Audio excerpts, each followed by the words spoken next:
ភាគទី11នាងត្រូវនៅជាមួ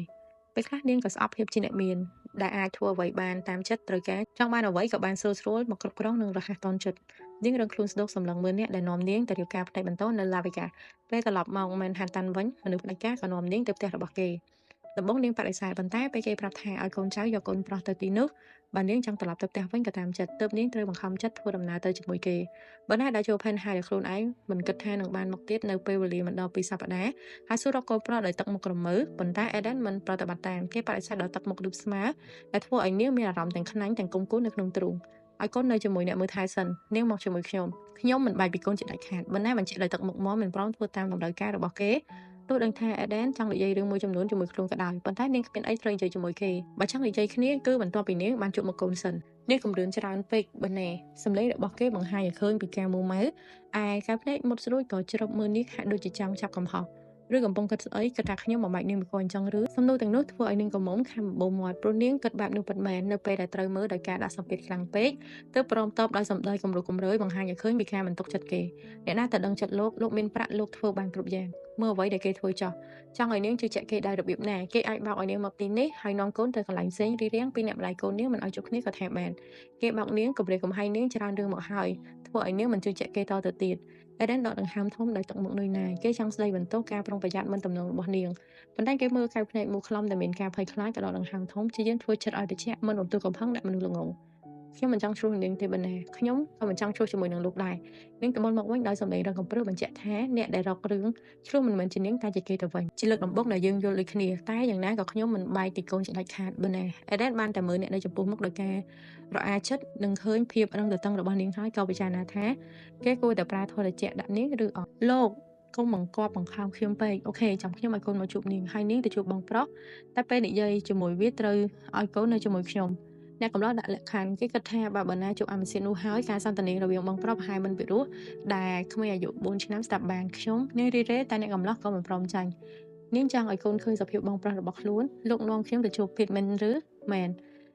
ការងក់ក្បាលរបស់អេដិនធ្វើឲ្យនាងក្រមុំស្រឡាំងកាំងមិនចង់ជឿអ្វីដែលគេនិយាយធ្វើឲ្យអេដិនមួម៉ៅក្តៅក្រហាយអត់មិនបាននឹងបញ្ឈឺឌឺដងអ្នកនៅចំពោះមុខទោះខ្ញុំមើលទៅអាក្រក់ថប់ទាបក្នុងការភ្នែករបស់នាងតែខ្ញុំមិនមែនជាមនុស្សដែលមិនរក្សាសន្យាតែលោកមិនធ្លាប់រក្សាសន្យាការចាត់ប្រកាន់របស់នាងធ្វើឲ្យគេបាញ់ខ្សែភ្នែកកាច់ដាក់ពីអង្ការនេះខ្ញុំមិនរក្សាសន្យាប៉ុន្តែនាងក្រមុំមិនទាន់តបផងក៏ត្រូវគេនិយាយបន្តភ្លាមកូនដើរចេញមកហើយកុំឈ្លោះគ្នាឲ្យកូនឃើញដូចកូនក្មេងប្រយោគកាច់នេះធ្វើឲ្យនាងក្រមុំបិទមាត់តាមភ្លាមទោះមើលអេដិនហើយងឿងឆ្ងល់ចំពោះអ្វីដែលគេធ្វើក៏ដោយមួយផ្លែតនោះគេធ្វើឲ្យនាងនឹកដល់អតីតពេលដែលនាងធ្លាប់យកច្រឡំថាគេស្រឡាញ់នាងកាលនោះគេធ្វើរឿងជាច្រើនដែលបង្ហាញឲ្យឃើញពីការយកចិត្តទុកដាក់បែបនេះនាងក្រមុំរំអួយនិងឈឺចាប់ចំពោះអ្វីដែលគេធ្វើដោយបារម្ភពីអារម្មណ៍របស់នាងដឹងពីភាពខ្វល់ខ្វាយដែលនាងមានតែអ្វីដែលមនុស្សស្រឡាញ់គ្នាប៉ុណ្ណោះទើបសង្កេតឃើញប៉ុន្តែក្នុងពេលដែលមិនបានស្រឡាញ់គ្នាអញ្ចឹងកុំធ្វើបែបនេះបានទេបើណាត្រូវមនុស្សរបស់អេដិននាំទៅជាន់មួយទៀតដោយគេមិនបានទៅជាមួយទោះខ្វល់ខ្វាយដែលត្រូវຕົកកូនឲ្យនៅជាមួយគេតែនាងក៏បារម្ភពីអ្នកដែលបាត់ខ្លួនពីផ្ទះបន្ទប់ដែលពួកគេនាំមកជាបន្ទប់ឈុតតុបតែងស្តៀងនឹងបន្ទប់របស់អេដិនអ្នកនាំផ្លូវនាំនាងដើរសម្ដៅទៅបន្ទប់មួយហើយបាក់ទ្វារឲ្យធំជាងការអញ្ជើញឲ្យនាងចូលទៅក្នុងហើយពេលនាងដើរទៅឈរតាមកន្លែងដែលគេប្រាប់ក៏ចូលទៅខាងក្នុងត្រឹមប៉ុណ្ណឹងនាងក៏ឃើញអ្នកខាងនោះពេញភ្នែកក៏ស្ទុះទៅរកភេទបងយ៉ាងម៉េចហើយនាងសួរអ្នកដែលមានទឹកមុខស្លេកស្លក់ពុកមាត់ពុកចង្ការឡើងក្រាស់ព្រោះមិនមានការកោការស្លៀកពាក់ក៏ជាសម្លៀកបំពាក់ដែលនាងឃើញទៅចុងក្រោយដែលគេចេញពីផ្ទះបងសុខសប្បាយទេចម្លើយរបស់បងប្រុសមិនធ្វើឲ្យនាងទុកចិត្តគេធ្វើឲ្យបងឬអត់នាងដេញដោលដោយចិត្តអន្ទះសារគេគំរាមកំហែងបងមែនទេទើបបងប្រាប់រឿងអេរ៉ុនដល់គេទោះទឹកមុខរបស់ Peter គ្មានស្នាមជាំប៉ុន្តែឥឡូវនេះវិធីដាក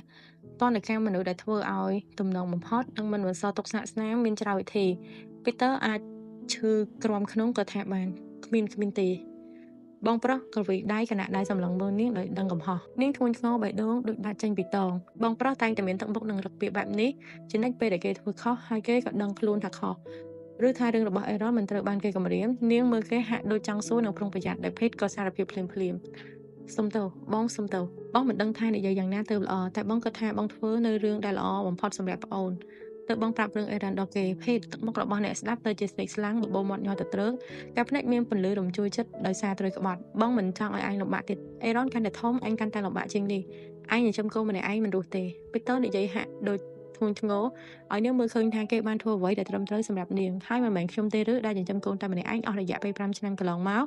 នាងស្រែកស៊ូបងប្រុសខ្លាំងៗធ្វើឲ្យ Peter ហាមាត់ថ្លុងនិយាយមិនចេញព្រោះមិនធ្លាប់ត្រូវនាងខឹងសម្បាខ្លាំងដល់ថ្នាក់នេះមិនក៏បងធ្វើដាក់ខ្ញុំបែបនេះខ្ញុំទុកចិត្តបងស្រឡាញ់បងស្ដាប់បង្គាប់បងគ្រប់យ៉ាងលទ្ធផលបងបែរជាជួយឲ្យ Eden ដណ្ដើមយកកូនពីខ្ញុំបងដឹងទេថាគេត្រូវការដណ្ដើមយក Eden ពីខ្ញុំនាងបញ្ជាក់ដោយកំហឹងទឹកភ្នែកកហូរនោះហើយដែលធ្វើឲ្យ Peter ម្នាប្រាប់មិនមែនទេគេមិនធ្វើបែបនេះទេគេសន្យានឹងបងហើយនាងក្រមុំខាំបបោមាត់មិនឲ្យសម្លេងដឿនដករបូតចេញមកភ្នែកក៏សម្លឹងមើលបងប្រុសដោយភាពសោកក្រោះដៃក៏លើកជូតទឹកភ្នែកហើយសួរគេឲ្យលុយបងឬអត់ភិតបើលើកនេះ Peter ឈ្ងោកមុខឈួចមាត់ហើយងាកមុខចេញមិនហ៊ានមើលមុខប្អូនស្រីចំដែលទាំងបើនេះធ្វើនាងក្រមុំខឹងកាន់តែខ្លាំងប្រាប់ខ្ញុំមកថាគេឲ្យបងឬអត់សំណួរដាក់សម្ពាធដោយការស្រែកខ្លាំងៗនិងពោពេញដោយទោសៈធ្វើឲ្យ Peter ភ្ញាក់ក្រញាំគឺឲ្យគេព្រមទទួលយកប្រាក់នោះដោយភាពលោភលន់និងគិតថានេះជាអ្វីដែលប្អូនស្រីរបស់គេគួរទទួលបានទើបទទួលយកនិងគិតថាយកមកឲ្យប្អូនស្រីតែថាគេព្យាយាមអធិប្បាយប៉ុន្តែត្រូវនឹងកំហុសហើយបងទទួលយកលុយមែនទេមិនបាច់បដិសេធគ្រាន់តែមើលមុខបងខ្ញុំដឹងទៅហើយតែបងមានបំណងល្អចំពោះឯងពិតមែនធ្វើគ្រប់យ៉ាងព្រោះតែមានបំណងល្អ Peter តបដោយសម្លេងញ័រប៉ុន្តែនោះកាន់តែធ្វើឲ្យប្អូនស្រីអស់ការអត់ធ្មត់នាងសម្លឹងមើលមុខគេដោយទឹកមុខស្រស់ក្រោះដោយទឹកភ្នែកនៅតែហូររហាមការលក់ខ្ញុំម្ដងហើយម្ដងទៀតធ្វើឲ្យខ្ញុំស្ទើរតែមិនសល់នៅកិត្តិយសភាពជាមនុស្សគេមិនហៅថាម្ដងល្អទេ Peter គេហៅថាអាត្មានិយមខ្ញុំនឹងទ្រាំជាលើកតុងក្រោយហើយសង្ឃឹមថាចាប់ពីពេលនេះទៅបងមិនយកម្ដងល្អរបស់បងមកធ្វើឲ្យខ្ញុំលំបាកទៀតទេបើ Peter លោកដៃមករកបំណងចាប់ប្អូនស្រីនិងព្យាយាមឲ្យនាងចិត្តត្រជាក់ស្ដាប់គេអធិប្បាយសិនប៉ុន្តែនាងក្រញែងខ្លួនជិនជើងថយក្រោយចេញឲ្យផុតពីដៃរបស់គេផ្ដាំប្រាប់ប៉ាម៉ាក់ផងខ្ញុំនឹងទៅសួរសុខទុក្ខឲ្យសម្រាប់បង Peter ប្រយ័ត្ននេះខ្ញុំមិនចង់ឃើញមុខបងមិនបាច់ព្យាយាមរកខ្ញុំទៀតទេខ្ញុំសូមអង្វរនិយាយចប់នាងក៏ដើរចេញពីបន្ទប់នោះទុកឲ្យ Peter អង្គុយនៅត្រង់នោះដោយការដឹងកំហុសនិងជួយចាប់តែគេព្យាយាមកែខៃបញ្ហាប៉ុន្តែខ្លាចជាការធ្វើខុសទៀតហើយ